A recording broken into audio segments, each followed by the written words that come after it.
having fun looking at your expressions. Yeah.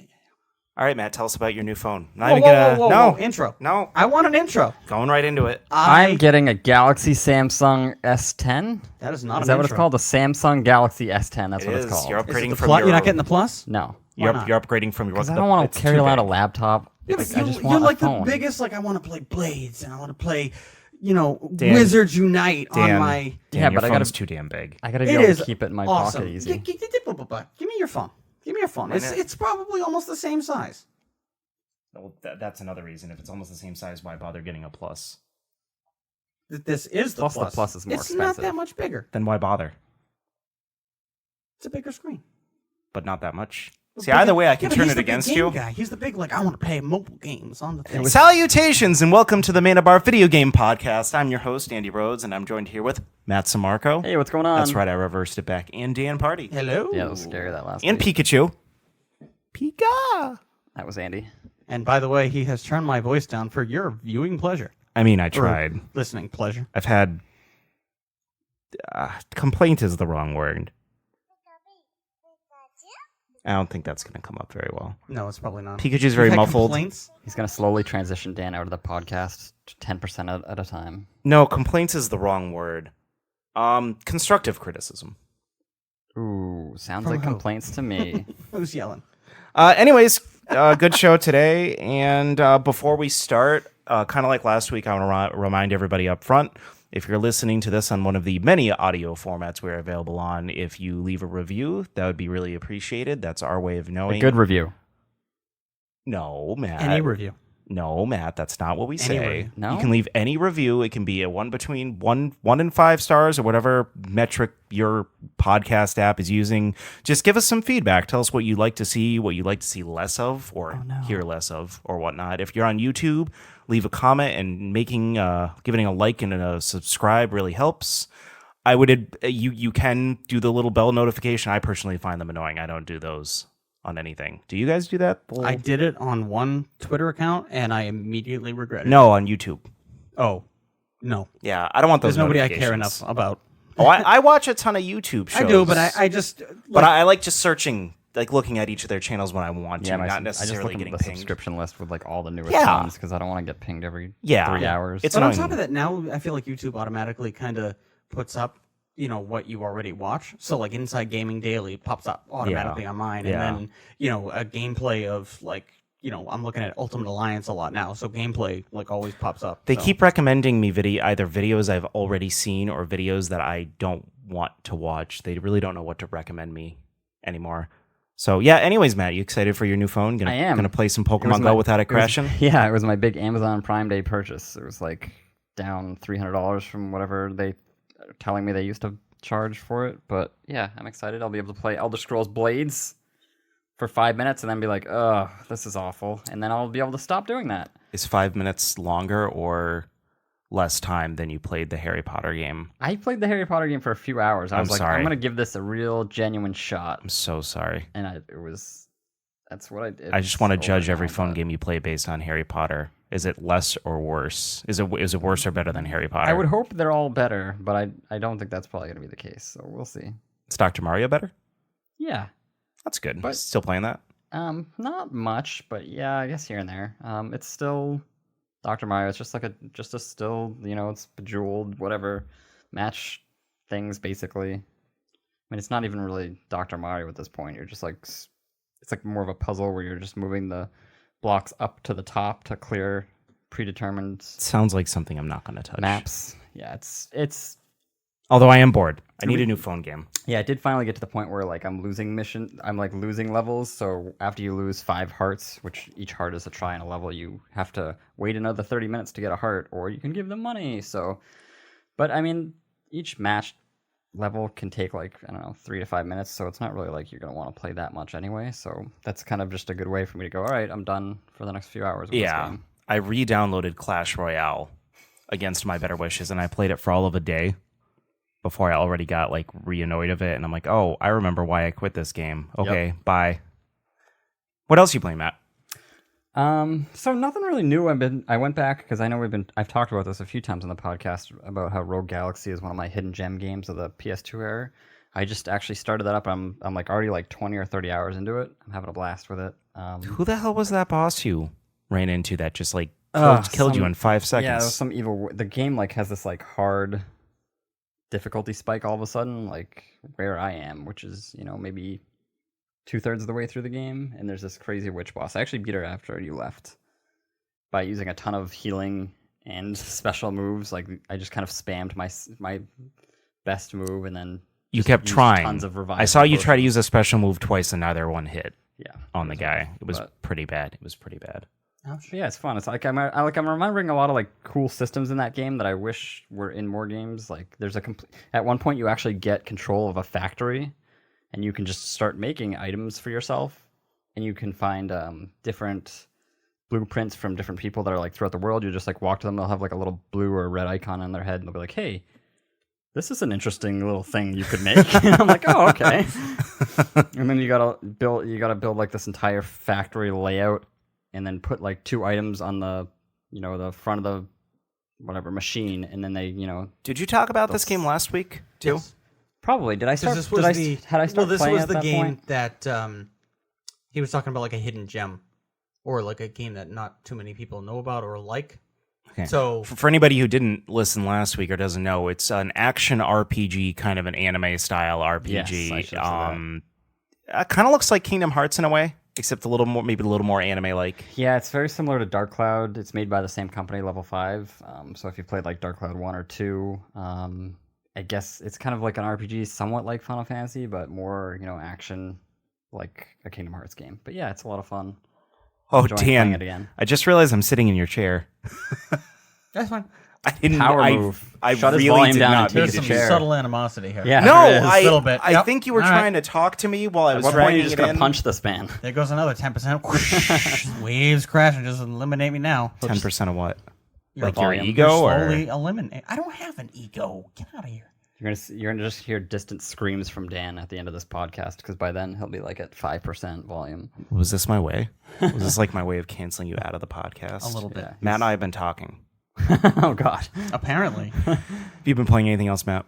Yeah, I've been playing Apex still. Lots of fun. The only thing that's kind of annoying me about that game is, I'm not sure if we've touched on this point, but we probably have, is just how the daily and weekly missions kind of change how I play the game. Like I no longer am playing it primarily to, win the match. I'm playing it like, oh, I got to get these 2 kills in this place, or I got to, loot these boxes, or I got to... I've just been use annoyed this that you've been gas doing your thing. challenges and then not wanting to play afterwards. That's true. Well, I want to play Rogue Galaxy too, so I'm trying to That's- pace myself for the week. That's fine. I've been doing the same, but mostly because you don't want to play with me anymore. I've just been annoyed at it crashing all the time.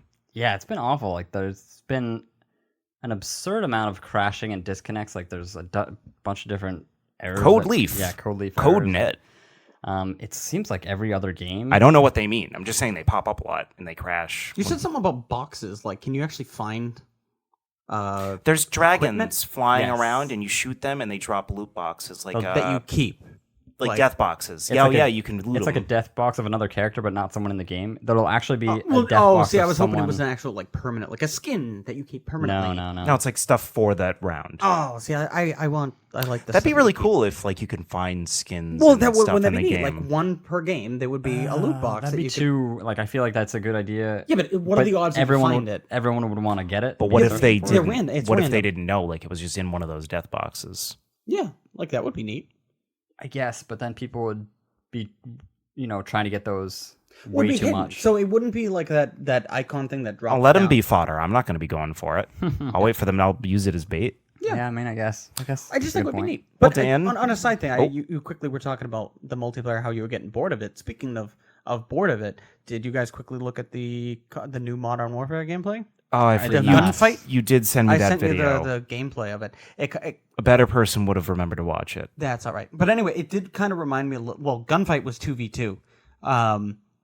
And everyone starts with a randomized set of one or two weapons. So you can't create your own loadout. Wait, only for this type I'm of game. making a face for those of you I know. who can't He see is my making a face. face. It's a very disgusting non-loadout like it's- face. Everyone has the same loadout. You can't pick anything else. You can't customize it. This is only gunfight. This is only one mode. You'll be able to create your own. Oh, so there's later. a specific mode called gunfight. And it's 2v2. Okay, So that's still that's a bit different. But it's fair because like random chaos. But a lot of people it feels slower. It doesn't feel as hectic. And on top of that, the what did I see that was really nice? It just seemed like people were hopping around less, and it felt more like a Rainbow Six Siege, where you kind of really have to work together. So it's like this is definitely a mode you'd want to play with a friend. Oh, absolutely. But that was just the one thing. I guess there's talk that they will eventually release raw gameplay, which that's what I'm more excited for. But I want my next multiplayer game because I've been just burning through like single player games, which will lead to That's what I want to do right now. what? It's just burn through some single player games. Yeah. Unfortunately, the last couple of GameFly rentals, the last few GameFly rentals, look, I've been thankful that I didn't buy any of them except Spider-Man. But what's the new game you really want to talk about, Dano? The new game that I've been playing that I think would be right up your alley. It would probably be. He's looking at me. Yes, I'm looking Not at Andy. Matt. Yes. Suck it. I don't know. I'm still. No, suck it, Matt. No, it's for me. No. That's Unnecessary. no unnecessary. Yes. Apologize to Matt. No, go on. Anyway, you could be interested in Matt. I'm aiming at Matt. Excuse me. I'm looking at Matt. I should just instead of videotaping us for YouTube, I should just put like a just like 3 little like bobbleheads and have them looking at each one of us at a specific time. Well, we could have like Gotta get him back. we could have for deaf people when they have someone will speak out what's happening on screen. It'd be like Dan is looking at Matt. Now Dan's like looking those over at subtitles they Andy. have on Netflix. You don't want to do that. ones With that Dan's speak looking at his phone. ominous Dan, stop looking at his phone. noise. Dan's looking at his phone. Dan, stop looking at his phone. All right, Dan, so what's the going new back game? to the game here. So it's called A Plague Tale: Innocence. Oh, that's on my list. Oh, Yes. yeah. So I had that, and I started playing it, and it is a very engrossing single player story.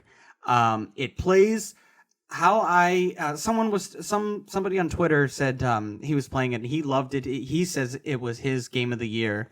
And I was like, wow, that's pretty high praise. That was when about an hour into it. It feels a bit kind of like The Last of Us and Outlast in a way. Now, I don't mean as scary. I mean like the chase scenes happen where you have the little boy.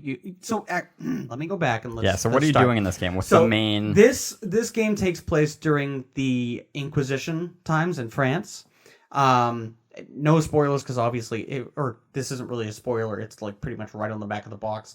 Your parents are murdered by this random masked knight for reasons you do not know why, but they basically just brutally come and like wipe out your entire your parents who are like royalty, and you are you play as the girl Amicia, and she has a younger brother who she doesn't really know that well named Hugo, and obviously so you get out of that town, and you also realize that there's a horrible plague. That's the time like the plague rats and Yeah, stuff this is happen. like a rat game, right? Yeah, it's just like all thousands rats. upon thousands. And they did a That's the really punchline. cool job of like the rats. The rats kind of act like if either of you have played Gears of War, you know when you go into a dark area, the bats would come down and like wipe you out immediately. That's kind of like how the rats work in this game. If you go into an area that's too dark, the rats will consume you and kill you immediately. So you have to be careful and basically. It's already at the top of my queue in GameFly now. So as we spoke. So, but you don't really fight enemies per se. She, the main character, Amicia, she's probably about like 14 or 15, so she can kind of hold her own, but obviously she can't fight against these Inquisition soldiers. So she has almost like this whip like slingshot, and she has, initially you just start out with a rock, and then as you go, you find out more, or you learn more skills and abilities that can help either knock out or kill or whatever some of the soldiers, but you have to use this very sparingly. Again, just like and a lot of this is like a bunch of puzzle rooms and stuff, isn't it? It is. Like, it it's is. Because I saw a little It video. is. And it's It is all puzzles, and it's also trying to stay away from the rats. It's kind Andy of, had a grin on his face. It's also kind of like a small part, like when you had Resident Evil 4, where you had that girl with you, and you had to. Oh, the president's daughter or something. Yeah. Is that who it was? Yeah, her. Ashley. you kind of send her like go over here and like use this mechanism while I go on like the platform. And except this one, the whole game is based on like puzzles with this other person. And obviously, some people join your party for a little bit, some people leave for a little bit. And it's all on how you solve these puzzles. And you're just basically trying to avoid the rats, and you have, like, they're afraid of light, so as long as you have like a torch or something like that, they can't get you. So you're just trying to move the fire and then move each other and move the environment around. Exactly. There's like braziers that you have to like set on fire from like afar. That's cool. Braziers. Not. That's a brazier. A brazier is a bra. What were you talking about? Are they called? They're braziers? Yes. Okay. Sorry, I'm not in my medieval... When you said that, I did actually picture her lighting a bra and, like, whipping it I mean, she could, I guess. That would probably catch fire for a little bit. Okay, hopefully the mod scene will get on that. All right, so Andy doesn't know, people's names, and apparently I don't know what a brazier is. Anyway, so yeah, it's all about puzzles, about how, moving the rats away, and trying to, get to the next area. But you're also trying to learn why, obviously... the Inquisition is after the young boy Hugo, who's 5 years old, who every now and then seems to be suffering from some sort of illness, but you don't know. So how far are you into this game? Why. Probably about 3-4 hours. But my wife is absolutely engrossed in this, and she has not allowed me to play it unless she is like in the room. Engrossed in watching you play. So yes. Well, because of the puzzles, because of the sneaky part of it, and because of the story. So she likes all of it, and like I said, initially I was like, oh, okay, I don't know if there's going to be that much fighting, but they made it very interactive. You definitely feel overwhelmed because you can't fight, more than one soldier because you're going to get killed instantly. As soon as they touch you, you're dead. That's it. You can't do it. Or if Hugo is left alone for too long, the little boy, they'll find him or you'll get captured. But so the story looks like it's fun too, because I saw some of the videos and the like whole like trying to figure stuff how to get to the other side of the room looked interesting, but in addition to that, the story is what is actually that's cool. Carrying it even more. I gotta check it out. So it's I was, like I said, I'm really impressed by it. I didn't know how much I was gonna like this game. Some of those kind of just puzzle games kind of don't jive with me very well, but what do you mean? Like Rime wouldn't be for me. Because it's all just puzzles. This one actually has a little... I wouldn't call it combat. It's more of, like, a means to an end. You gotta, find a way around them. But it's a lot of, like, oh, there's a stack of armor over there. I'm gonna throw a rock and make a noise so that he goes over there and then, sneak past him. I don't mind this, just a puzzle. I liked Rime. It wasn't too challenging, but I liked it. No, but just the challenges are not enough for me. I like a little bit of combat or a little bit of kind of like it reminds me a little bit also of like Alien Isolation, where you can craft certain items to use, but mostly you're not going to be in combat. But no, it's an excellent game so far. What do the rats do when they get to you? Do they just like they just rip you apart? This game just bones and stuff. This game just start kicking them wildly and be like, no. As soon as you get bit once, you have the plague and you die. Oh Jesus! There's no instant death. So it's and not only that, you can, when you get kind of close to the rats to like see if you want to test, like, oh, maybe I can run through here. As soon as like they start making like a beeline towards you, you're dead. Like they just like whoop, done. Oh man! And this game does not hold back the gore. At one point, right at the beginning of the game, you're walking through piles and piles and the most dead bodies I've ever seen on screen. Holy crap! But, playing anything else besides that? I got kind of what's the word? Or just kind of sucked back into the world of Assassin's Creed Odyssey. Is that because you talked about it as your favorite game of 2018? Yeah, and I just kind of wanted to say, I was like, why did I kind of stop playing? Because you never actually finished it, right? No, I never finished even it. Though you probably played it a ton, that game's huge. Yeah, it's massive. It's absolutely massive. I keep walking up, and I go to each town thing, and it says like, oh, mission. I try and avoid the ones that give you that oriclum, or it's like that special currency, because I'm just like, that's going to take way too much time, and it just deviates from me trying to finish the story. So, but no, it has to be my game of the year, just for the, like I said, the sheer amount of content. 40?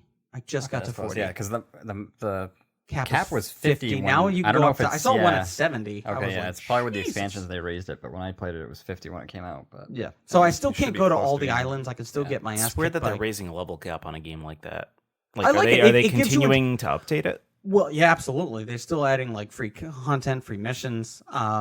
But I think it's for those people that finish the game and they just want some more challenges. Yeah, they added. 'cause- There was like there was some expansions that came out earlier, and yeah, they didn't get it reviewed. seems like they're always adding like one little dumb thing here and there. Like Ubisoft is really good about just adding like new, gear sets that you have to try to get, or new like level cap or something like that. They did that with Ghost Recon. Apparently tomorrow they're adding a new mercenary mode, continuing with Ubisoft giving free content.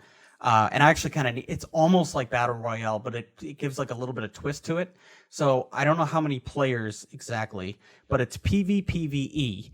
And what happens is you start out with nothing in the map. I think there's only 10 or 12 So is it people. like PvP, but with also random PvE enemies that you can kill on the same... Well, PvPvE. So player versus environment. So yeah, so there's going to be enemies in the game. So what I said. Yeah, I think. I thought you said something else. But, I know I said it's but the player neat versus twist player, is- but they so- have also enemies on But screen. it's not just Battle Royale, because if you die, you start out just like Fortnite or Apex, you start out with nothing. And as you go there, apparently you can find radar things that find other items, and also they slowly shrink down to where the helicopter or the extraction zone is going to be, and only one person can be extracted. Oh, that's So, terrifying. And if you die, you don't die for the round, but you lose all your items and you come back into the round.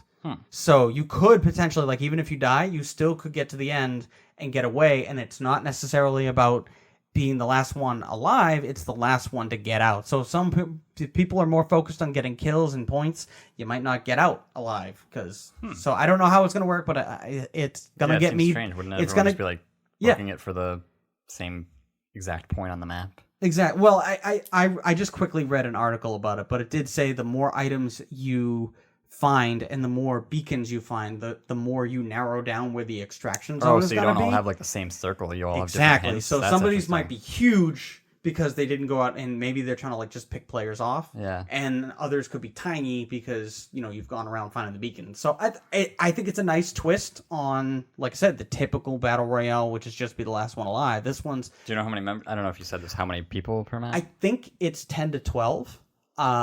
Which is neat because, like I said, the map is probably big, but they don't want nobody's starting out with sniper rifles or anything like that, which is nice. Kind of reminds me of what they did with Titanfall too, where you had the PvP, but you also had those like random enemies on the map that you could attack for like towards like filling up your gauge for your Titan spawn. But it's neat too because it's like, oh shoot, do I want to fire and take these guys out, or do I want to kind of lay back and see where everyone else is going? So everyone might kind of not fire, but then they're going to get overwhelmed. So I thought it was a neat twist, and I mean, it's going to get me. I need some multiplayer game, so hey, I already own it, so why not throw it on? And I guess you get free experience that again you can use in single player or multiplayer. So Sounds cool. but anyway, Andy, what are you playing? It's been a grim week. I'm not gonna lie. It's been pretty rough. I know. Every time I get super excited when I see that list of people playing games, I go, "Is he playing Soma yet? Is he playing Soma yet?" I haven't been just playing. Apex. No, he hasn't playing. Well, it might say I'm playing Apex, but I might just be on a different system sometimes. But Different system. yeah, because like if I still have the application open, it'll still show it under me even if I'm like not online, not necessarily playing okay. it. So this was a grim week. So I traded in Metro, which I'm pretty sure I already mentioned last week, and then I already traded in Crash Team Racing because it just wasn't doing it for me. Trade in, you mean sent back? Yeah, to GameFly. Okay, Sorry, I not traded into like GameStop or anything, but I sent it back to GameFly. And yeah, I've just been in like a lull this week when it comes to video games. I've been playing a lot of just Final Fantasy VII. Yeah, it's a good instead time of to really go back and play games that you missed or games that you remember. Yeah. That's Dog what Days I'm of doing Summer. because, like, I there's do- not a ton coming out till October, September. Yeah, I do need to go back to my list and look at my list and see what I need to get to. I did just get in Mario Maker 2 today from GameFly, so I'm pretty excited to try that. I'll send you my code. Oh, sweet. Yeah, I'm very excited to get my hands on that. I do need to I'm make excited more to time. see what this guy can do with the level design. I do need to make a little more time for myself to play some single player games because there's a lot Including that I Zelda? want to play. Zelda, I'm waiting until the episodes catch up to where I am playing the games. Luckily, I did. So I'm not just talking about one game per episode. So I'm probably going to be talking about Skyward Sword for like 5 or 6 episodes total. I have a lot to say about the game. I actually finally recorded the next episode of it yesterday. Then I kicked my computer accidentally and it froze, and I lost a bit of progress in the audio editing, but I am going to be putting that out. It's probably going to launch with this episode. Cool, 2 for 1. On the date. How lucky are you guys? On the date that I forgot to mention, the date that this episode will be coming out is Thursday, July 18th. Yes, that is 2019. I'm going to have you be in charge of timestamping the show, since supposed to say it every I'm the time. research guy. Yeah, You're the maybe I'll time just stamper. say it when you ask me how I'm doing. We got Yeah. more duties. We need to get paid more money. Oh, okay. Do you want to look at? Speaking of which, I do. Do you two want to look at a graph of duties compared to each of us? know. Matt, I think Matt could use the date talking. Look, whatever, dude. So, anyways, because I haven't been playing too much except a game that I've beaten like 5 times over, I want to take the time to mention something that I keep forgetting to mention every week. This goes back to our E3 discussion, and it's just something that I reoccurringly think of every time the episode is over, and I thought it was very interesting. So, we talked about Jedi Fallen Order a lot, and how the gameplay looked one of the gameplays looked mediocre, Generic-y. the other one looked Generic. fine, but a little better.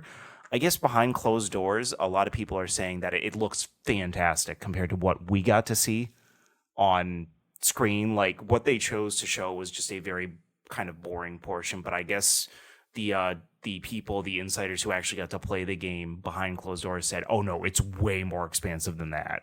So that makes me more excited for the game, a game that EA seemed to want to show me was not a very exciting game. Feel bad for the guy that picked strange. that section. Like, guys, this is a really good section of the game. Yeah. And Like, are they everyone's just- like, all right, we'll go with that. And then all of a sudden, like, wow, we're getting a lot of negative press. Yeah. Thanks. But yeah, the other thing I was working on for a lot of the week was a new episode of A Link Between Zeldas. I talk a little more in depth about the races in Skyward Sword, as well as my overall impression of the gameplay and story mechanics. So that'll be coming on Thursday as well. So I'm very excited for that. Sweet. It is Thursday. True. Today. Well, July it'll be 18th. coming when you listen to this. It's fine that we're recording on Wednesday and releasing on Thursday. It's not like that has to be a secret. This is Thursday. Don't let the... Luigi's Mansion got a release date. I saw that. I thought of Matt immediately. So I did did not see that. When's it coming out? October The 31st. two guys that don't October 31st on Halloween? Yeah. Luigi. Ooh. More like gooey. Come on, Luigi. That's on point. That's silly. I saw the one for 3DS was actually on sale for a lot of places this week too for $15. I was like, ooh, Ooh, that was actually a really good game. Like, surprisingly. yeah, that's good. for. I was like, oh, maybe one of the Was best that 3DS. crack open Luigi's a 3DS? Mansion 2? Or was it? It might have a it's not different title. 2. It's like Yeah. Was it the second something game in the series Dark though? Moon, yeah. GameCube. Oh, I thought the 3DS. GameCube was better than the 3DS one. No. I don't know. Ask him. It's hard to say. I would say that I liked the 3DS one better, but that's because it had 10 years more of cool stuff to do. This one's definitely on my GameFly list, so I'm pretty excited because I've never played Luigi's Mansion before, so I'm pretty excited to check it out. And of course, me with the I love the puzzle solving in games, and this looks like it has a lot of that. But Yeah, it does. I just Probably love pressing the end up Mario buying button. Mario. He's just so that. Good scared. impression. Thank you. speaking of Nintendo, while we're on that train, they sort of released information on a new Switch model today. That was kind of like whoops. They can't just like, be here you normal. go. So More battery life. last week, they released an entire video and a lot of information on the Switch Lite. And today, they simply released information on this is such a sexy name for it, HAC-001 in parentheses -01. I'm gonna get a tattoo of that on my arm. That's the name of the new system.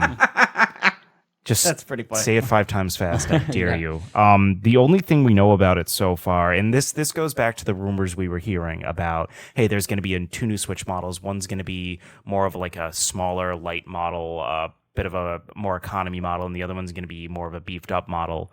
But we don't know anything about it. The only piece of information that was released was the new battery life. So according to these battery life specs, the original OG Switch is the worst battery life, and this new one is going to have the best, with the Switch Lite being in the middle. So the original Switch had 2.5 to 6.5 average hours. Now, this also depends on what you're playing. If you're playing a Picross compared to Zelda, that's 2 different ways that the Switch can actually use the battery life. Zelda drains it a lot worse. I think they said you could play Breath of the Wild for 5.5 hours on this new one, whereas the old one, it was probably more towards like the 2.5 range.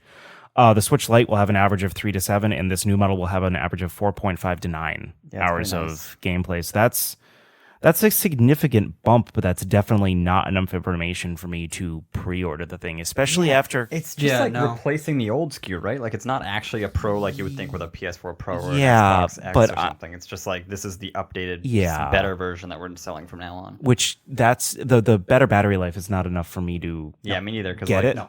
I'm usually playing mine at home, so worst case scenario, I can plug it in. Yeah, that's the same thing. I never really run out of batteries playing mine. I bring a charger with me on the plane and where I go, so I always have a way to charge it in case it starts running low. I've never really run into the issue of having it like outright die and me not having a way to charge it. Yeah, it's probably good for people that live in like the city and take the bus to work and stuff like that, and they have it out docked like all day, but or toll booth workers just playing it all day.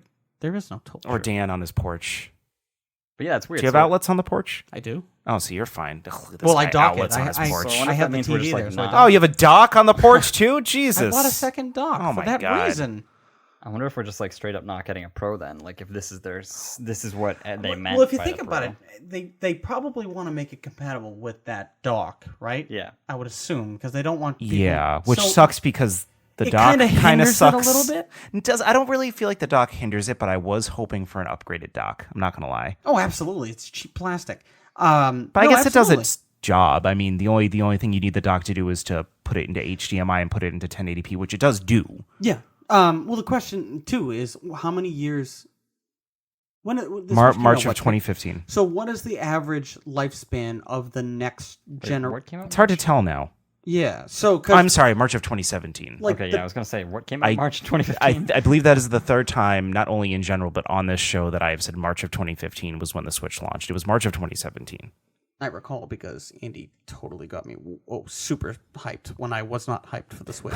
And then one day to buy it. One day Dan said, I'm not getting it. 2 weeks later, yeah, you convinced me to buy it. Yeah. He didn't really talk much. He was just like, yeah, I think I'm getting the Switch. And I'm like, I think I kind of want it too, Breath of the Wild, yay. Well, yeah, Breath of the Wild was the linchpin for me. But what does this system have to do to make you want to get it, though? Because I was thinking more of an entire... I don't even need a special edition. I want a system redesign. Now, if they put... an amazing like Triforce on the back and like it's like super fancy and it came with like a special edition. Okay, I'm less talking about what skin can they put on it, and I'm talking about like what could they do to redesign a Pro model, because that's just a skin, that's just a special edition Switch. Oh, yeah. Well, I mean, you could do that of the regular Switch. Do just a bigger screen because then you still keep the ports the same spot. You're hindered though. You're hindered by the Joy-Cons. Because I don't think they're going to make new Joy-Cons. I think they would want to have. You make a longer screen, but you still make it so it stretches out a little bit, but at least it's still a bigger screen technically. I'm fine with the screen size. I would like them to make the mic on the bottom instead of the top. I would want them to make a better kickstand for it. That's not just that little cheap. Yep. I always feel like I'm going to break that when I open it. I feel like the touchscreen could be more sensitive. I feel like they could beef up the specs to play games a little better. Breath of the Wild, even with all the updates, still chugs once in a while, especially when you're in the Lost Woods. So there's certain things. I don't need them to make it bigger. I feel like it's big enough, but they do need to also fix the auto brightening on it. I feel like the auto brightening really doesn't work at all. Yes, I think that's more because of the glass. Like the phones, the smartphones we all have that Matt will have a new shiny one of soon. They use Gorilla Glass, and it's programmed so when you get into sunlight, direct sunlight, it auto brights in a way where you can still see the screen very well. Whereas the Switch, I have a lot of issues when I use the auto bright, but it lets me auto bright it and adjust the screen instead of just hitting auto bright and letting it do its thing. And I feel like I often have issues seeing it in certain lighting situations. So there's quite a few things they could do to make me want it. And just the battery life was like the least concern I had. Yeah. Yep. I completely agree. Is there anything that would make you want to buy it, Matt?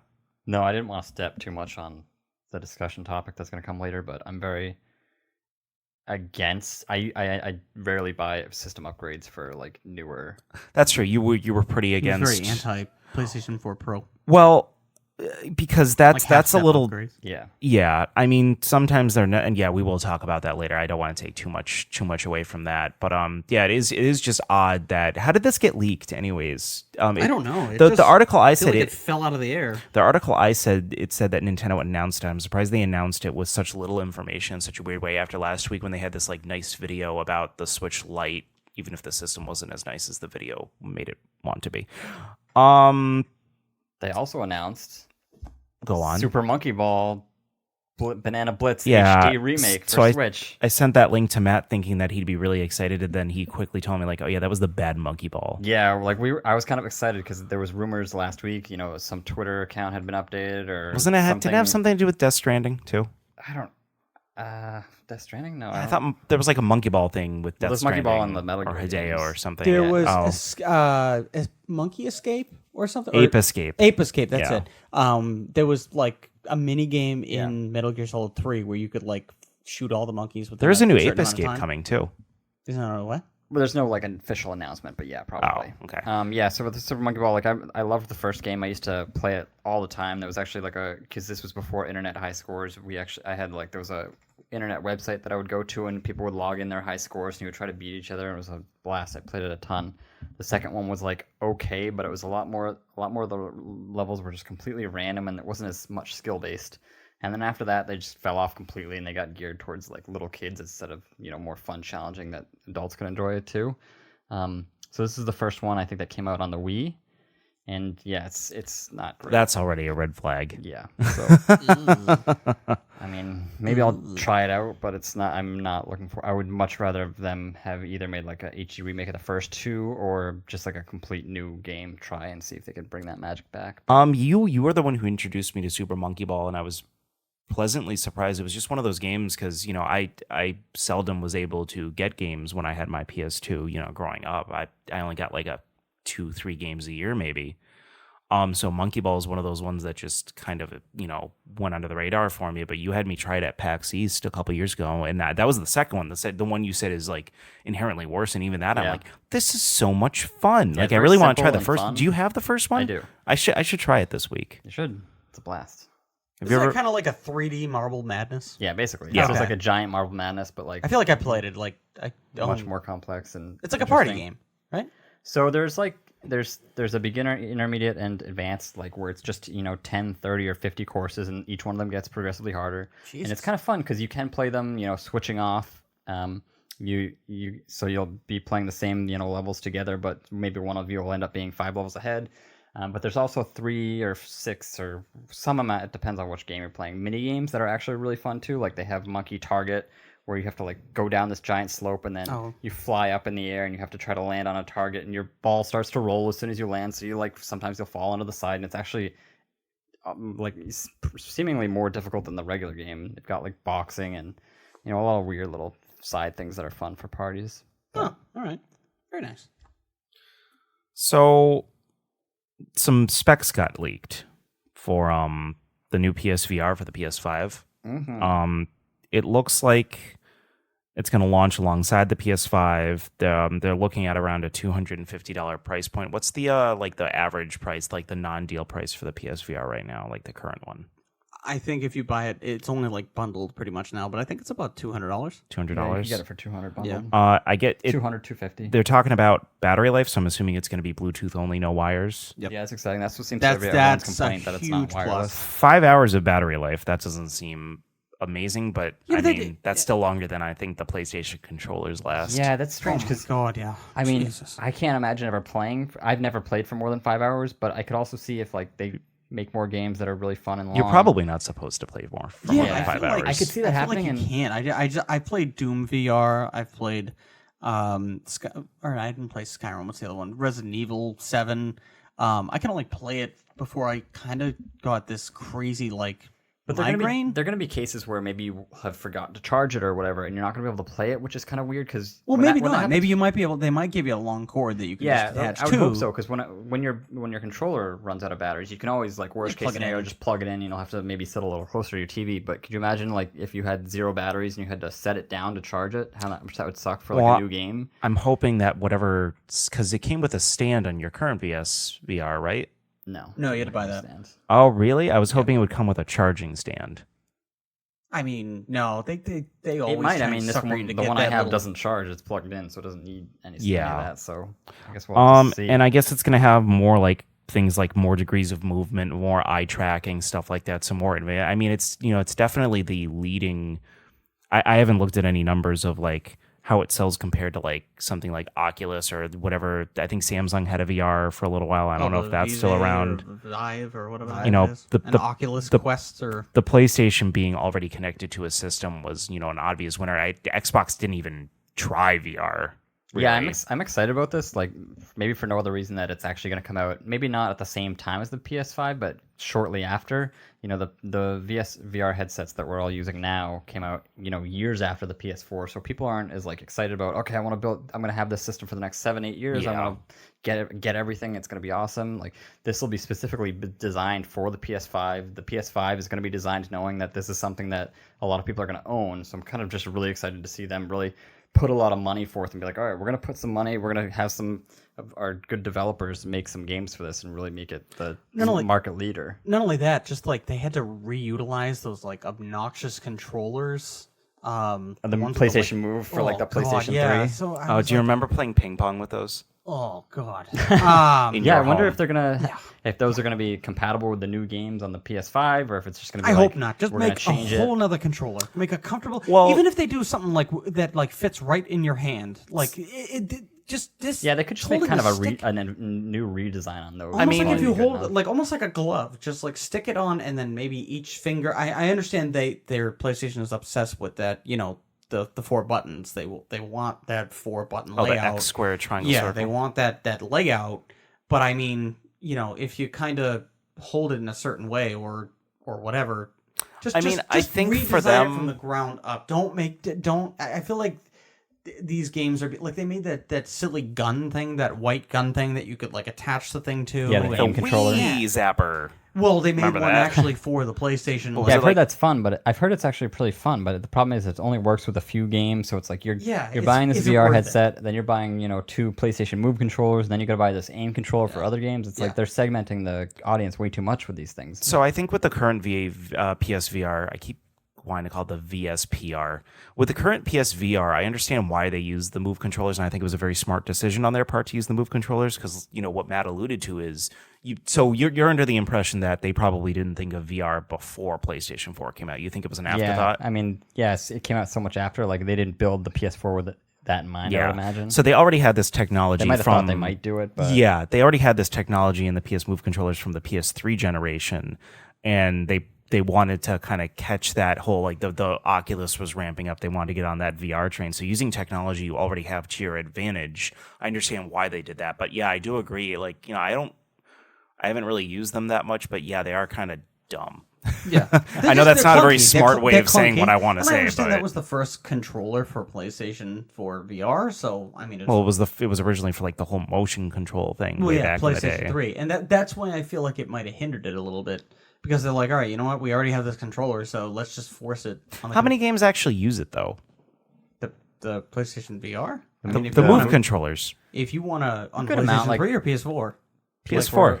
I mean, because the games that I've played for the PSVR, I'll use the regular PS4 controller. A lot of the first-person shooters do. Like, there's a popular one that I've been playing, Rush of Blood, that came out a couple years ago. That's actually a lot of fun. It's like just a cart. You're on a cart and you're shooting guys, but there's some popular ones that use the aim controller too, like Farpoint and Firewall, 0 Hour. That are pretty popular. Imagine they would bring these 2-gen old controllers into the PS5 era. I'm sure they're working on something. They're smarter than I that. think just a redesign is. Yeah, I'm just wondering if these will be compatible too, and kind of like we're gonna have a better version of this, but it's not so different that you can't use the old ones, or if they're gonna be like you gotta buy new ones. Not. I mean, I know that would suck for anybody who owns the PSVR for PS4 and they wouldn't be able to like use that on the PS5, but I think for that they would probably just do it from the ground up. Yeah, I guess we'll see. I mean, you are going to be able to use the PSVR that's currently out on the PS5. It's just a matter of maybe they're going to stop supporting it once the new system comes out, because I would imagine it would be like higher res, more powerful. So for you, would you get the PS5 VR and just keep the PS4 VR and then also keep your PS4 if for some reason the PS5 does not support the PS4 VR?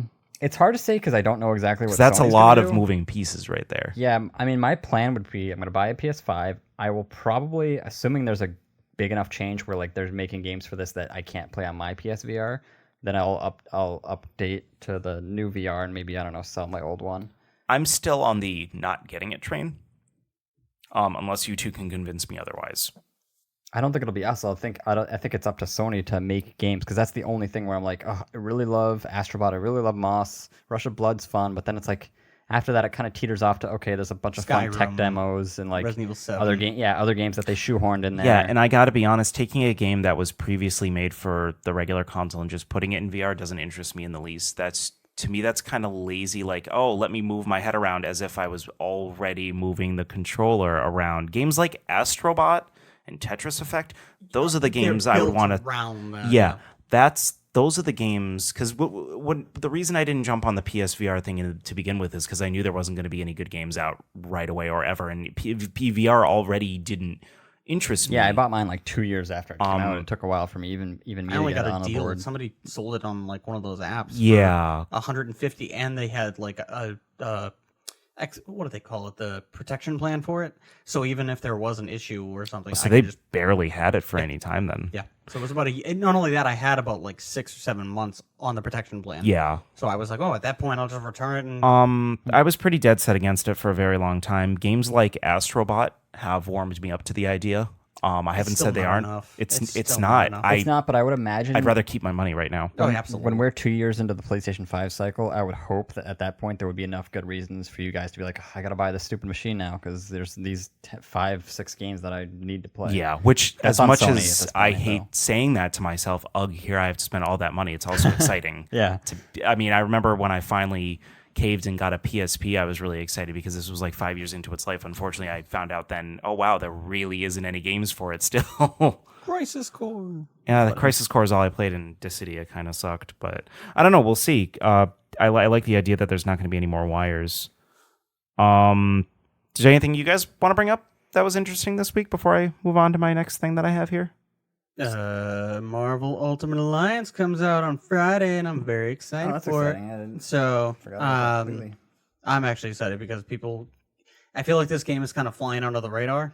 That's unfortunate because I heard I haven't heard all a the lot about it either. people Yeah. I know of who liked the second one really loved it. Well, on top of that, this is made by Ninja Theory. They're like really good with hack and slash games. Is that the people who made Ninja Gaiden?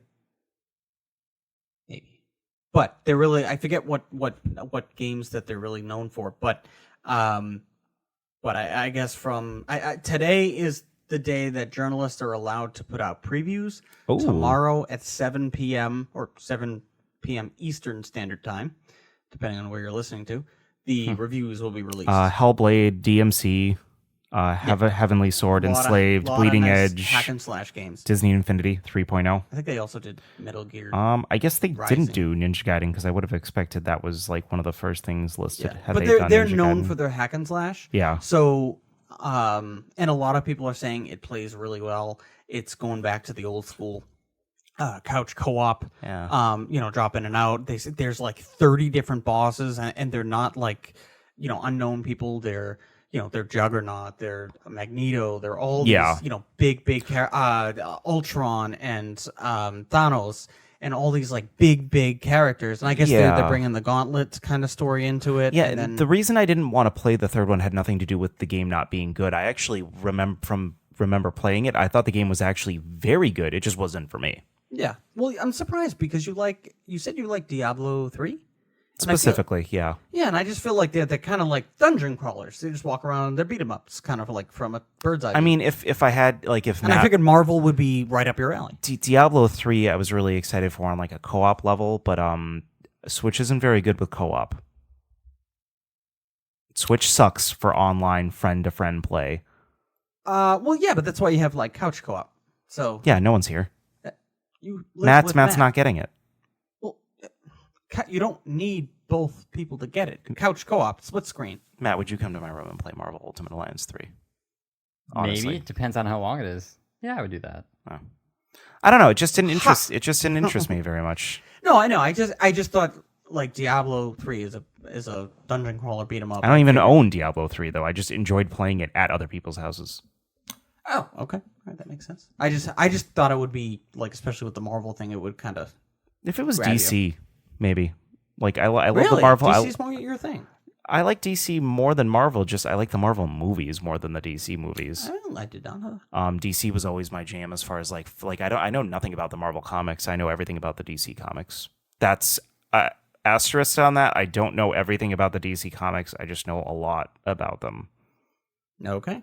So if they made like a DC game like that, I'd probably be all over it. That would be neat.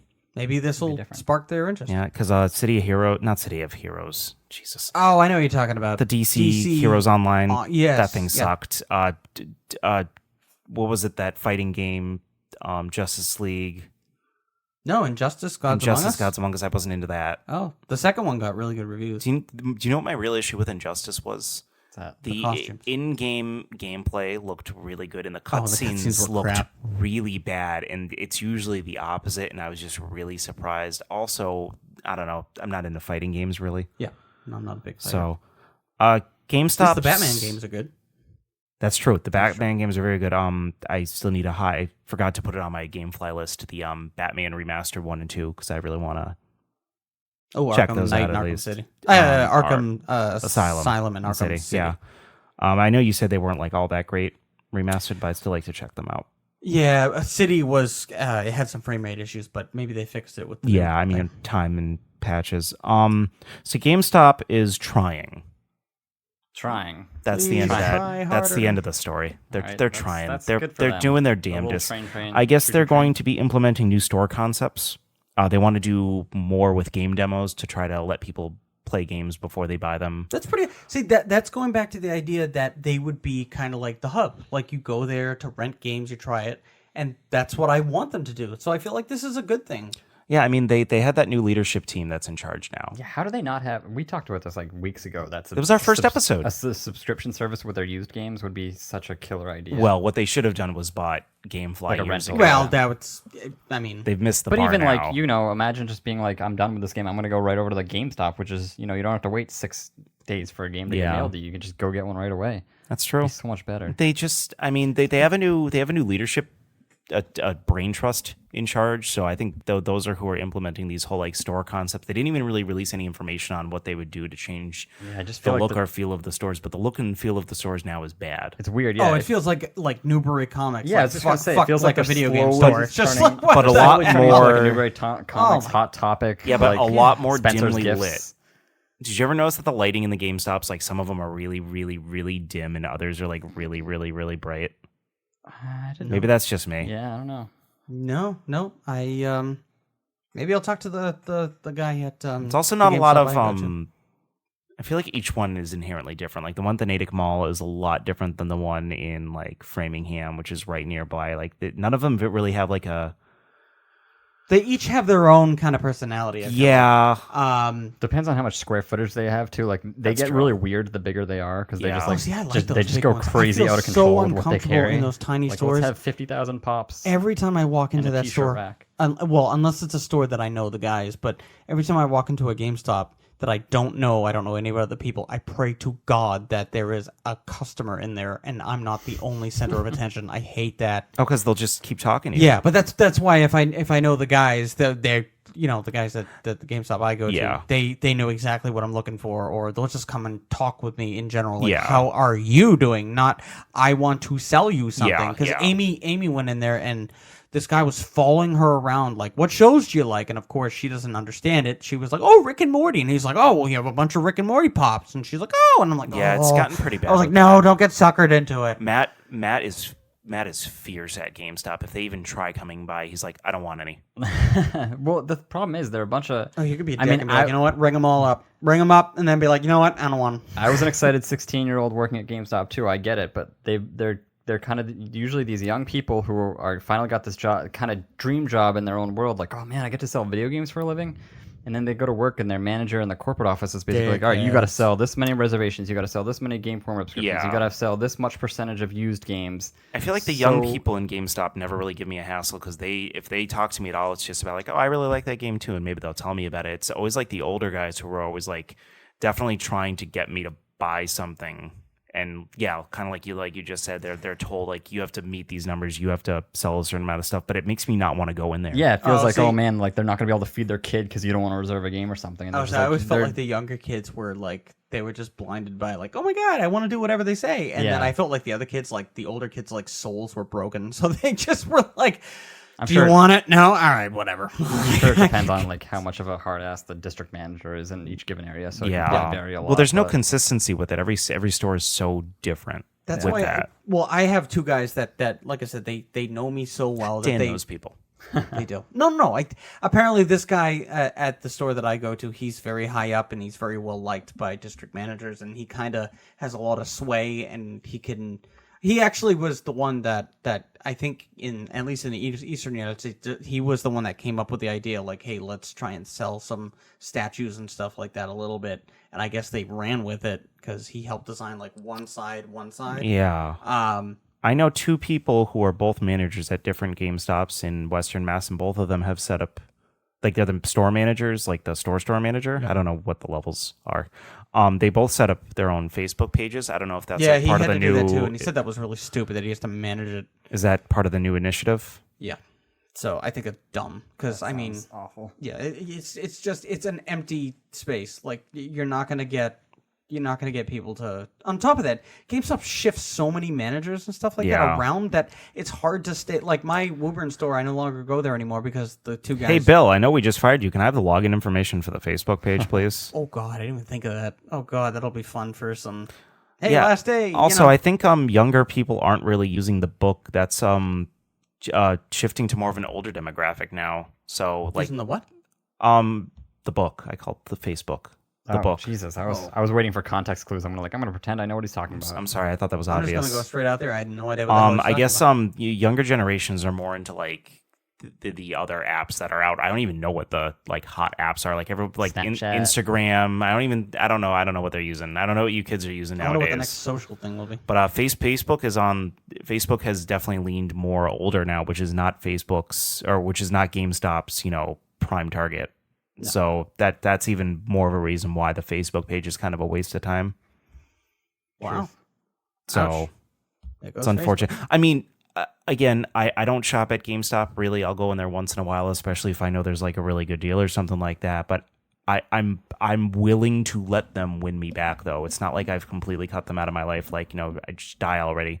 Like, they're a brick and mortar store that I shopped at for many, many years. I worked there for a little while. I really don't want them to go away. I fear. Well, luckily, the next systems are going to still be disk-based, so that gives them possibly a little more time. Gives them a little time, but I mean, hey, if you keep losing, once it goes $400 million a year, Yeah, I I mean, mean, it's only so much that you can do. Once the systems go all digital, I don't know how GameStop would stay afloat. They're probably going to have to turn into something completely else, or turn into a retro game store that's only. what they'll have to do, and I feel like they still could do that. I mean, there's a lot of Because Radio Shack tried the same thing. They tried to rebrand themselves as like a hip young store. Like, oh, look at us. We got our Super Bowl commercial with our 3D printers and all this other cool stuff. And, well, it didn't go so well. So... But they were like way past the mark at that point. But they weren't selling used stuff. They don't have like that niche market. No. GameStop will always But it's have the same that niche, like used games, used like older systems that you can play. Yeah, but they're losing $400 million a year. So what if they have the niche? Well, they're losing it now, but when that becomes the only way to play these old things, rather than having to own it yourself, which I mean, the more time goes on, the more systems are going to be broken, and the rarer that these things are going to become. And having a hub to go, yeah, I think is. I mean, look at the place in Boston, downtown Boston. It's Barcade, so you'll literally go there and you put in quarters and stuff like that just to play old games. Yeah. If GameStop could find a way to do that.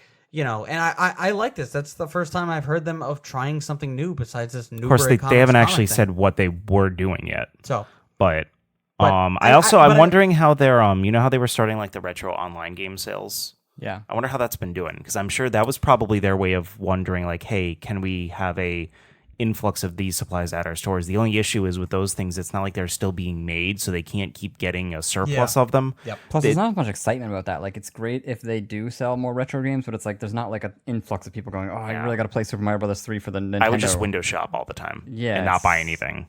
Yeah. You need new games to come out and like get people excited. The ones that sell 10 million copies to really make any sort of money. I feel like. Yeah. So I mean, who knows? Who knows where they'll go? I mean, I don't shop there anymore. I'm really adamant about not shopping there anymore because every time I go in, it's a pretty poor experience. But I'm still pulling for them. One the same reason time. I would tell you at least to shop there before the 20th is they're doing 40% off. All Fallout collectible stuff, and those include the statues. Yeah. I bought the statue of the Brotherhood of Steel holding up like the Atlas. Oh, so there was some really nice statues. And I know that you were Dude, like, I just I'm saw buying a case. I just saw a $580 Unicron figure from Transformers that I'm probably going to be saving up for the next couple of months. Oh. There goes all of my statue money. Well, the statue was $23. Yeah, they're doing a crowdsourced, crowdfunded thing. You remember that thing that used to scare you in the house? It was the big globe that had the mouth. You used to say like it kind of freaked you out. It was that Transformer. Uh-huh. Okay, they're doing. I tried to forget it. Thank you for bringing it back to my memory. New one of him, and I'm really Fair. excited for it because it's very show accurate to the 1986 movie. I know this isn't the Transformers podcast. Sorry, everybody. Moving on. Can I just quickly mention? I forgot to mention this earlier. The Dauntless season 6 just came out. I know we had talked about this a few months ago when the first official Dauntless season 6? Yeah. They've had 5 seasons already? Well, they had 4 in kind of this pre-launch state. Oh. So it's technically season 6. I got to give that a try still. I was going to say, I'm actually interested in trying that. Yeah, because I played No, season but 5. the question is, if we try and play with you, are you like, are we going to walk up and you're going to one hit everything? We're going to be like, ah! Also, can you play on console or is it PC only? Oh, it's console. You can play console and PC. He plays PC. No, you can. I can play with you on the PC. Crossplay. Yeah, crossplay. Well, yeah, but are you? Well, that's the other thing. Is it going to be like Borderlands? Like Borderlands 2, like if somebody was one level higher, it was bitch. It's to not do that bad. Anything. You can be It's pretty the younger person. Or I the mean, if you lower guys person. started right now, I wouldn't be able to play with you. Technically, I could, but it would be I'd be way more powerful. But pretty quickly, you get to the point where you guys are close enough to my level where we could do stuff together, and it would actually help me and you at the same time. But what I want to say is, so the season 5 was like a pirate theme, and this one is season 5 was a ninja theme. This new season is a pirate theme. They added a bunch of new endgame stuff that I haven't really had a chance to try because it just came out 2 days ago on Tuesday.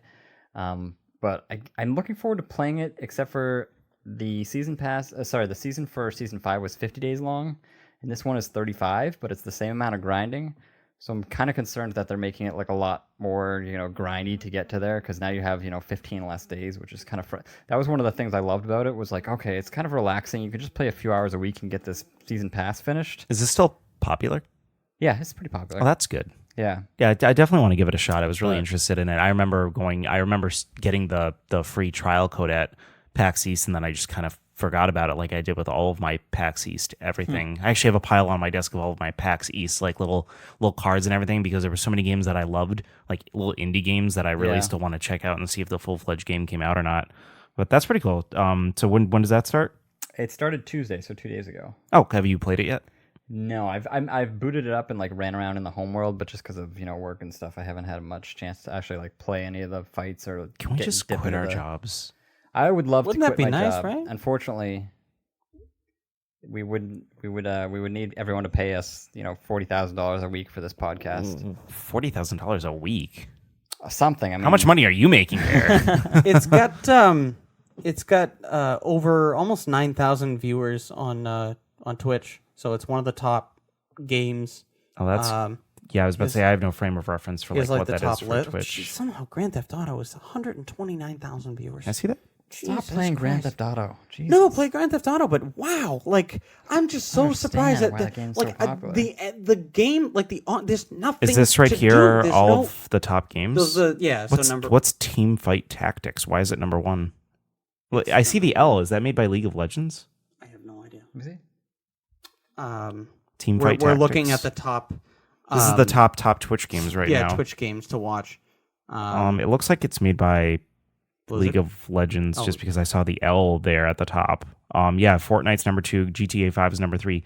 Just Chatting is number 4. That's not a game. That's just people literally talking. Oh, okay. It's probably they haven't gone into a forum World yet, of so Warcraft, probably Dota 2, Counter-Strike Global, League of Legends, and then Apex is all the way down there. Super Mario Maker 2's There's one towards the multiplayer top. game on there that I really want to try.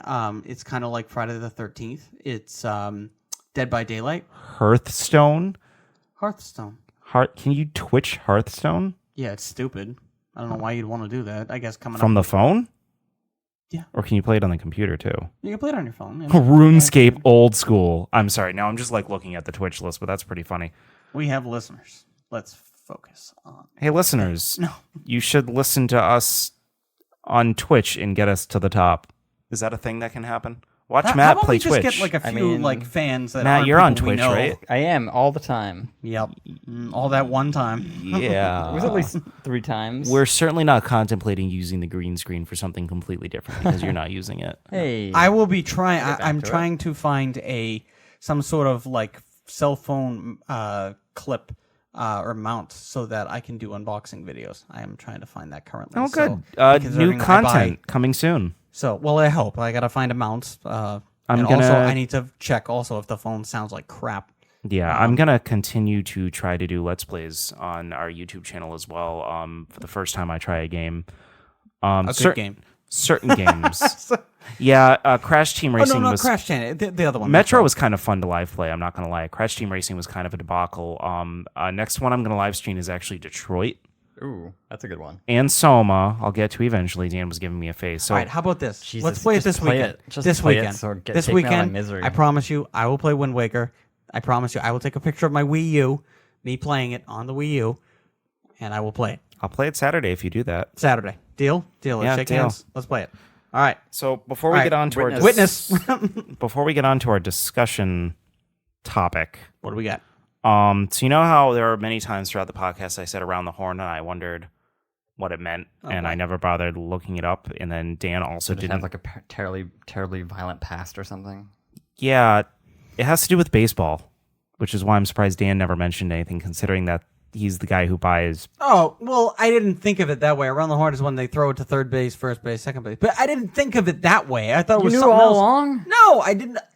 Shyamalan twist. I Dan didn't was holding think back. it He buys was- MLB The Show every year for No, PlayStation. I did not buy it this year. I did not buy it this year. I buy it every other year because That's almost as bad. That's like 50% as bad. how is that just as bad? 50% as bad because it's every other year. Yeah, but I'm not gonna. I'm not like the super, and not only that. I think before that, no, I got the Griffey one, but that was Griffey. That's different. That's a special one I had to get. You're the only one who knows baseball here. I'm just surprised you never said anything. I didn't think around the horn like that. All right. I'm what- sorry. Apology not Shyamalan accepted. twist. Moving on to our general discussion for the day. This week was my turn to pick a topic. So I picked what were our most liked and least liked console revisions. This being sort of inspired by the recent news of the Switch Lite and Switch HAC-001-01. Tattoo, man. Yeah, Matt, you got to get on that You gotta get tattoo. Oh, Jesus. we expect to see that next podcast. We'll go Dan, Matt, and then me. The only alright. reason I'm doing me last is because I did alternates just in case you two also had the same one. I didn't have one for the Mario thing, unfortunately, so Dan stole mine, but I don't think that's going to happen this time. So That's no big deal if we have the same one because we can just. Yeah, if someone has the the same reason one, why. just jump in and say. I don't think agree, I'm gonna 'cause- have. I have alternates. Okay, I don't think I'm gonna have. I have okay. alternates. So There was one for favorite that I purposely didn't pick just because I know one of you is going to pick it for their favorite. But we'll go around and do our favorites, and then we'll go around and do our least favorites. So, Dan, what is your favorite console redesign? okay, so my And favorite. is it the PS2 Slim? No, Oh, okay. close. It is the PS3 Slim. That is my least favorite design. What? Wait, are you talking about that crappy one with the plastic top loader? No, the Slim was a nice, sleek one compared to It still looked like shit. the Slim. Yeah. It still looked like a weird oval. Like the system overall didn't look good. Oh, see, I thought the PS3 It looked like a weird shaped football that just didn't make it, was to the end of the production line. but I'm okay. Talking about from where it came from before to that new. I mean, it I was like so the much better. I do like the matte more than the gloss. Well, yeah, I you will had- say- The you launch could- one was like. Well, that's what I'm friggin' saying. Like huge, that. a That was football a. field But the size. PS3, the original, was the bulky. Like it was ugly. Like the flip up thing. I didn't mean to interject. Why is it your favorite console redesign? Well, because the PlayStation 3 was so bulky, it was so loud. I had so many problems with it. Did you get it day one? The PlayStation 3? Yeah. No. I remember because I couldn't afford it that much. And then I remember when we were at school and I said, okay, if my books that I return this summer got me over $95, remember because you could return the books? Yes. If they got me over $95, I was getting a PlayStation 3. So, and then I got it. So, because I got over $95. So I was super psyched. That's the same year I traded in my Wii for a 360. I do not remember. Oh.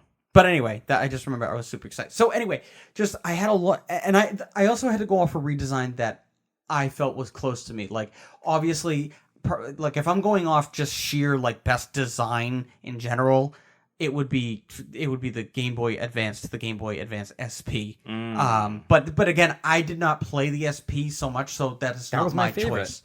That is not my choice. Because I again, gotta ruin all the suspense. Yeah, you just ruined both of mine. So I didn't. You didn't have to say anything. I'm just saying, like in general, like there was no gun to your head, Matt.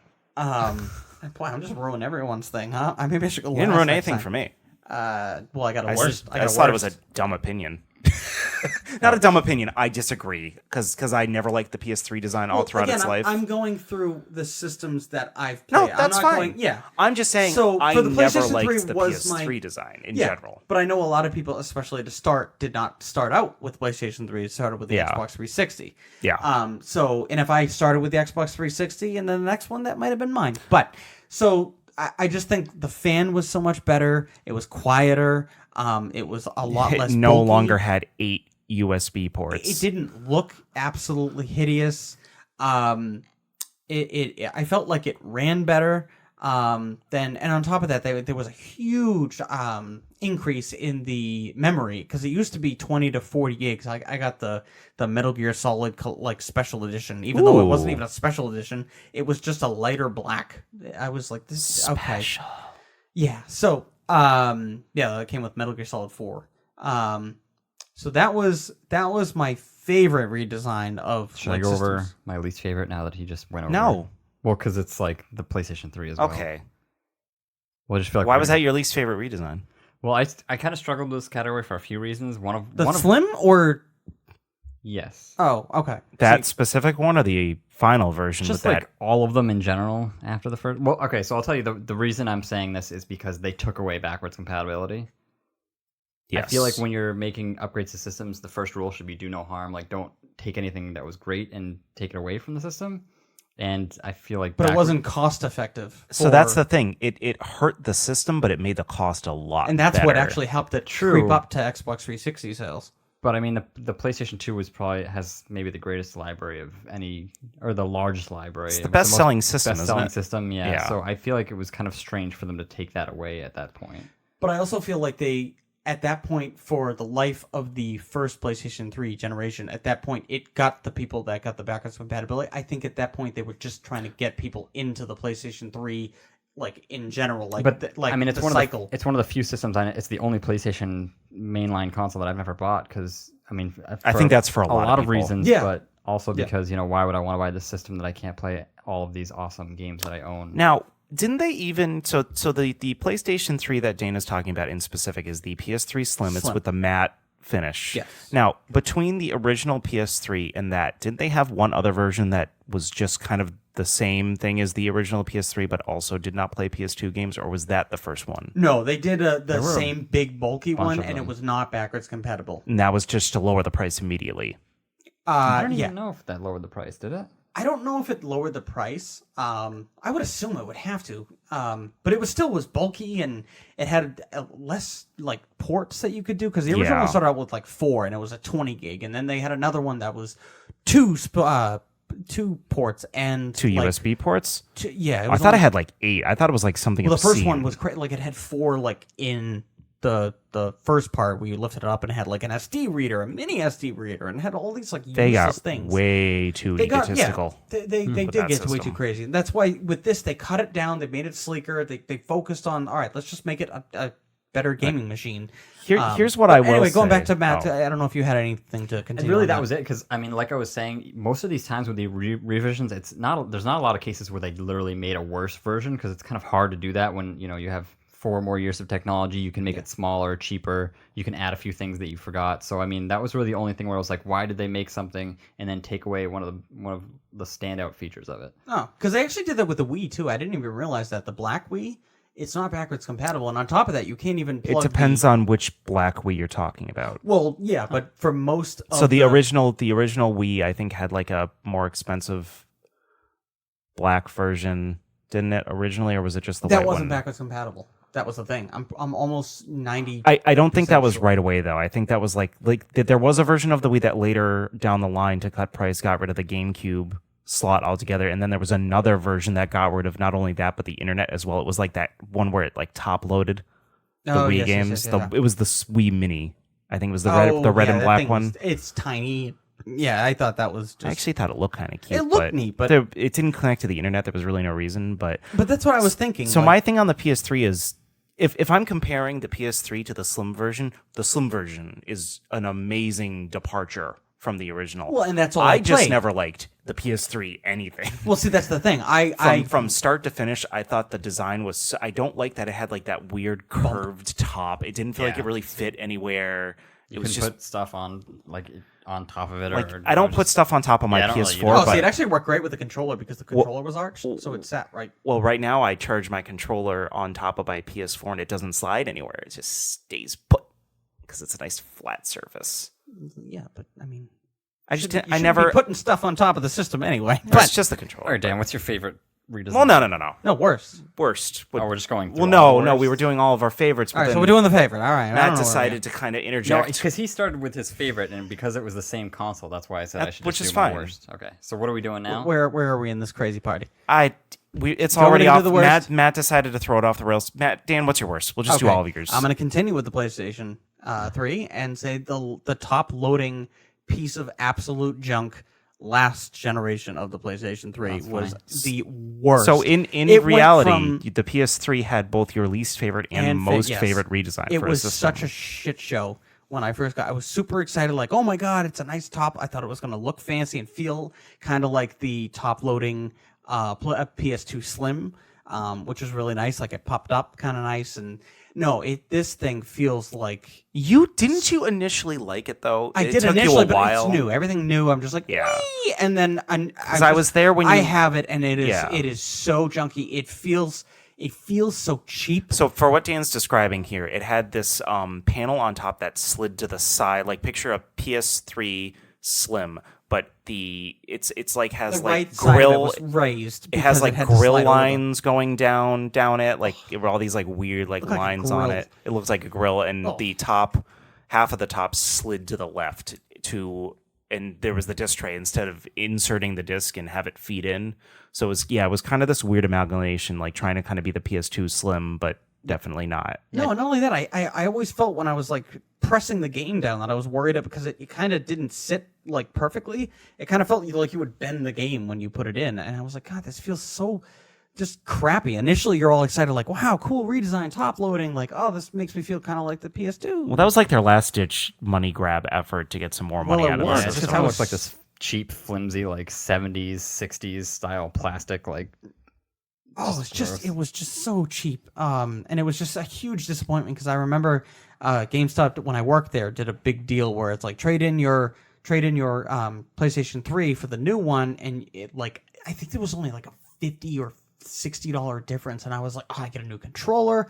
I was like, why not? This is just worth it. And I took it home, and I was like, not only that too, like because the front loading one, if you put it on a TV stand, like in the bottom row, all you have to do is just feed it. But if it's in a tighter spot, you gotta reach in there at a weird angle and pop it in. It's extremely. Well, went backwards in technology, basically. It really did for me. Again, the PlayStation 3 was really when I started working at GameStop and got really into collecting my games. That's when I found like Demon Souls and Metal Gear Solid 4 and all these games that I absolutely fell in love with. And while everyone was kind of playing the Xbox 360 a lot at like the prime of like the height of the Xbox 360, I was playing everything on the PlayStation 3.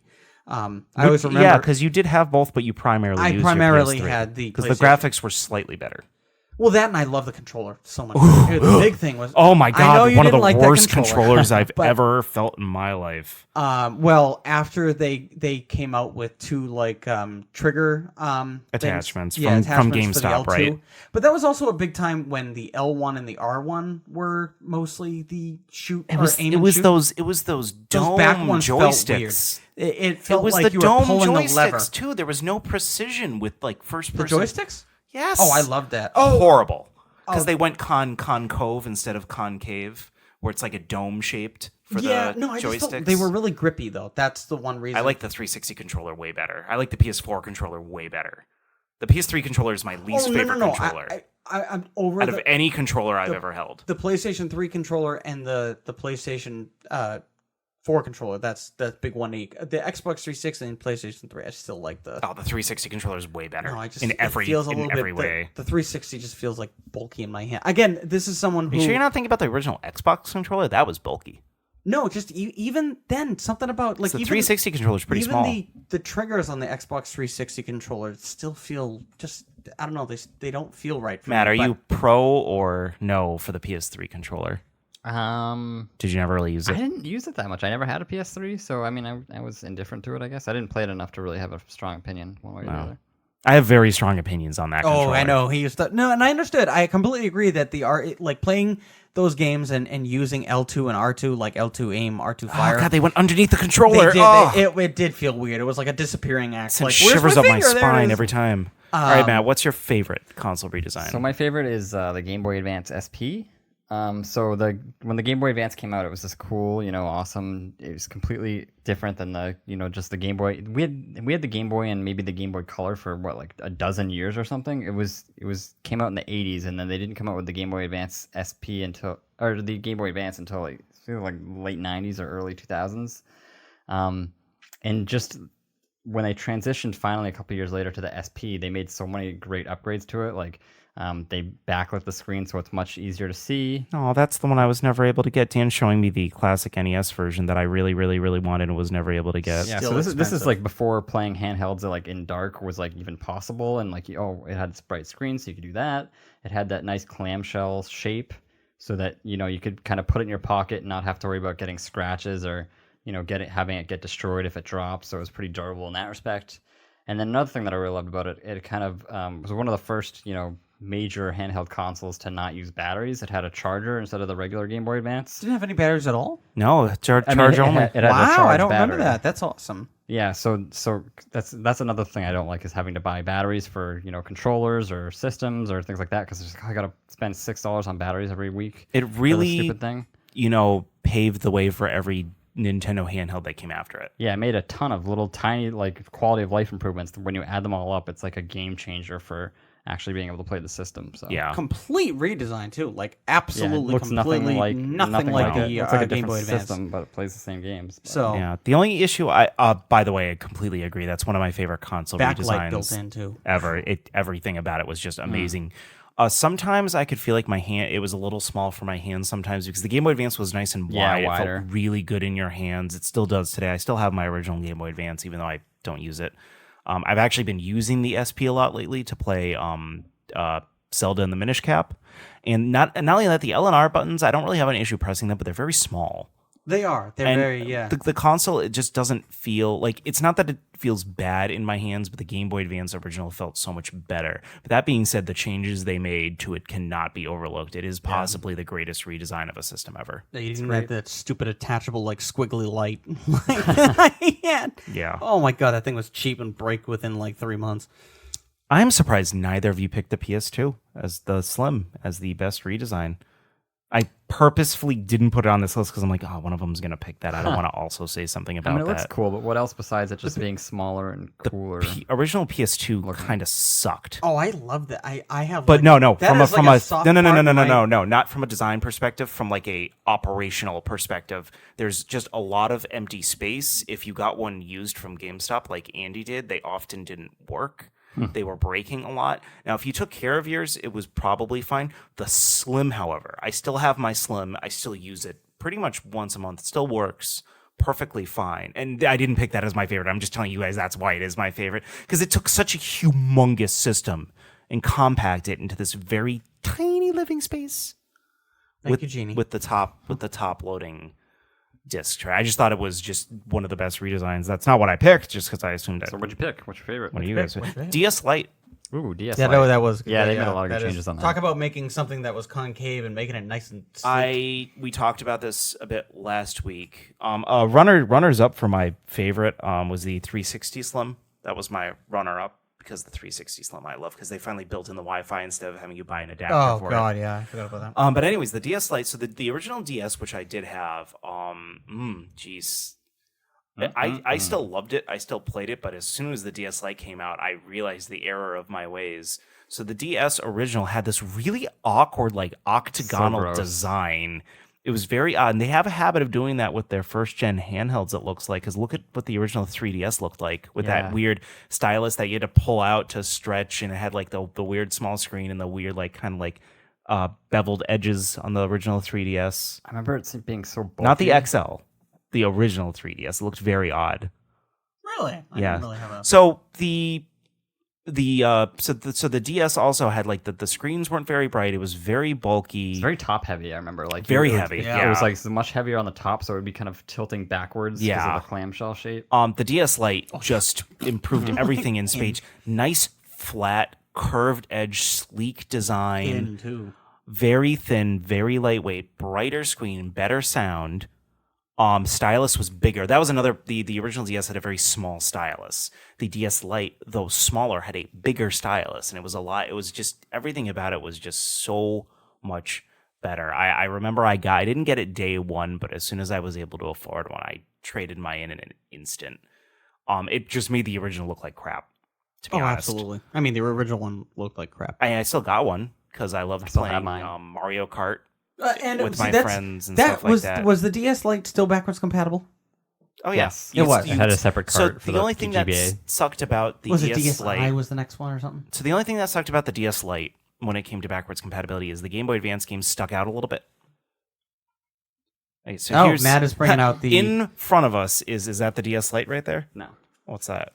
This is 3DS. Oh, so this is the original 3DS, Dan. I'm now handing Dan the original 3DS. That was the original one. It doesn't look too much different, but it is a lot smaller. Yeah, it's still really... Yeah, I think that, on the original DS, the Game Boy Advance game would go all the way in to this, but on the DS... Oh, yeah, you're right. It is. I didn't even think it was I completely forgot. It is beveled edge on the original 3DS, yeah. But on the DS Lite, the Game Boy Advance games would stick out a little bit on the bottom. Kind of like how if you use the Game Boy Advance SP... the original Game Boy games would stick out of the bottom, which was the other kind of weird thing. But even on the Game Boy Advance, it did that. It would just be on the top instead of on the SP. It would be sticking out into your palm, which was a little weird. See, this is the type of thing that would be good to have on video. True. Right now, us like holding and like it looks so at gross. These, I'm looking at the original DS drop string. So can I see? Like out of spite, I never upgrade my system because I'm like funny. Because I'm always an early adopter and I don't want to have to keep upgrading a new I will system. tell you the upgrade of both of those systems is well worth it. I know you wouldn't use them now, so there's no use for the... So you don't have a 3DS X... So the XL smoothed it and then... Made it bigger. And then they flat. They were like, all right, this is stupid. And then they flattened. And then the only thing between the new 3DS XL and the 3DS XL, I think, was just that extra joystick and the better 3D. Oh, the extra joystick was... Oh, right. They didn't have the second joystick. Oh my god, they added that. I bought that as that was just for attachment. the new. That was just for the new 3DS XL that they had the little nub that acted like the second joystick. For the 3DS, I remember. What game do you have inside, Matt? Super Mario 64 DS. That game wasn't very good for some reason. I don't understand why. Like Super Mario 64 was great, but this version, like you started off as Yoshi, it was very weird. Oh, you just find Mario. I liked it. Yeah, they just made a couple of little edits to the game, but I couldn't get into it for some reason. I don't know why. I never really played it like originally, so it was kind of my first foray into it. So it was kind of a blast for me. What was my worst console redesign? What was your worst? You ask? Let's see if there's some guesses. Quick. This was hard because I feel like all of the ones I really hate, I never actually bought. Oh, because they sucked. Yeah. Why? What did you think I was gonna pick? I figured it would be something that you bought, and I was just like, ugh. Well, no, because I make a habit of not buying bad redesigns, I guess. Like I never bought the 2DS, like the wedge of cheese shaped one. I never bought the DSi. So it, the 2DS then. No, 2DS is good. It's just not really for us. It was a bad redesign, but it did sell very it's like well. A controller with a TV attached. It's for like 5-year-olds though, like kids that can so like this, game. You can throw it so cheap. An alternate I had was also the really bad plastic PS3. That was on there just in case nobody That's else fine. said that one. That's the sliding one Yeah. that you hated. Yeah. The other one's the Xbox All Digital Edition. Oh, the sad. There's no point to it. That's a good No. one. That's a good There's one. That's a good one. That's a good no one. point to the system. It cost less to get an Xbox One S Slim bundle with a disc tray than it is to buy an Xbox All Digital Edition that they did nothing to the design with. They just took out the disc tray. They did nothing. Well, apparently, They could have made it smaller. They could have made it cheaper. They could have done something. It's kind of the same thing the Switch Lite did, where I also almost put the Switch Lite on this list. The only reason I didn't is because A, it hasn't come out yet, and B, we just talked about it for a while last week. But the Switch Lite didn't make anything better. But the funny thing is, the Switch Lite has been getting good press from what I've seen. People are like, From people who are paid to give it good press. I don't think so. People look excited about it, and I just don't understand. There's all these Yeah, like, people are excited about having a second system and maybe having one for their kid or something. But yeah, they were saying like, oh well, if you buy it for 3 kids, and I'm like, Jesus. But going like, to Matt's points, what did they do to improve the system besides making the battery life a half an hour better? yeah, Nothing. No. Well, and then a week later they announced, hey, a normal one, yeah. Which I'm hoping we find out that they have more revisions for that newer one. But yeah, Xbox One All Digital Edition, they did nothing. They did nothing to removed stuff. improve. you And haven't really heard much about it either. Like I think it no one's probably buying it. sold pretty Yeah. badly. I haven't looked up sales numbers for it. I probably should have for this little task, but again, I'm not a good journalist, as we've pointed there out was a deal on lot. What's it called? Amazon Prime Day for it. For the but All Digital. I don't remember the price, but I saw it up there, and I was like, That's funny. Didn't it come out just a couple months ago? It's already being slashed in price. So I was like, That's pretty bad. that's I don't know if, not a good sign. I mean, you we know all why? saw it coming though. You know why? Why? I think a lot of the stuff that's on sale for Prime Day is stuff that they're overstocked on. I wouldn't doubt it. So It's still $250. Yeah, Why it's a the waste heck of money. would anyone buy that? go buy a better That's system. crazy. Go buy a DS Lite with that money. Or buy an Xbox One S. Or yeah, buy an Xbox One S. You can buy games, or you can buy them digitally. Another thing that was on my list, kind of as an alternate for bad redesigns, I was gonna say the PS4 Slim, because it didn't really do anything. Really, it just made like slightly smaller, slightly curved edges. It really didn't improve the system at all. I don't even remember what that looks like. I don't even remember that coming out. Exactly. That's my point. Because I remember the PS4 Pro obviously was a huge deal. I don't remember really. I don't want to ignore how much I love the Xbox Slim, the 360 Slim either. The design is nice and sleek. Like the Xbox 360 the PS3 and the 360 both were weird when they came out, like design wise. They both had weird shapes. The Slim of the Xbox 360 was very sleek. The nice touch button, and it got rid I of the friggin' hated that touch button.